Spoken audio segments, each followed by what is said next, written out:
2026 IPL சீசனை முன்னிட்டு Chennai super Kings அணி பெரிய மாற்றத்துக்கு தயாராகி வருகிறது.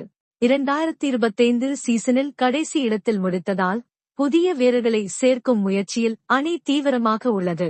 இந்த நிலையில் தமிழக ஆல்ரவுண்டர் வாஷிங்டன் சுந்தர் மீண்டும் தன் சொந்த மண்ணான CSK அணிக்கு திரும்பப் போகிறார் என்ற தகவல் வெளியாகியுள்ளது.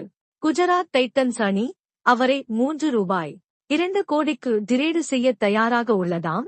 இதே தொகைக்கு அவர் 2025 ஏலத்தில் ஜிடியில் சேர்க்கப்பட்டார். ஆனால் அந்த அணியில் அவர் முழு திறமையை காட்ட முடியவில்லை. இதையே வாய்ப்பாக கொண்டு CSK அணியின் சமநிலையை சரிசெய்ய சுந்தரை மீண்டும் சேர்க்க திட்டமிட்டுள்ளது. அவர் பவர் பிளே ஓவர்களில் விக்கெட் எடுக்கும் திறமையுடையவர் மட்டுமல்ல, ஆட்டத்தில் தாக்கம் செலுத்தும் ஆல்ரவுண்டரும் கூட. இந்த செய்தி வைரலான போது அஸ்வின் நேரடியாக சுந்தரிடம் பேசியதில் CSKஜிடி பேச்சுவார்த்தை நடந்திருக்கலாம், ஆனால் எனக்கு அதிகாரப்பூர்வ தகவல் வரவில்லை என்று சுந்தர் விளக்கம் அளித்தார். எனவே அவர் CSKவில் சேரும் விஷயம் இதுவரை உறுதியாகவில்லை.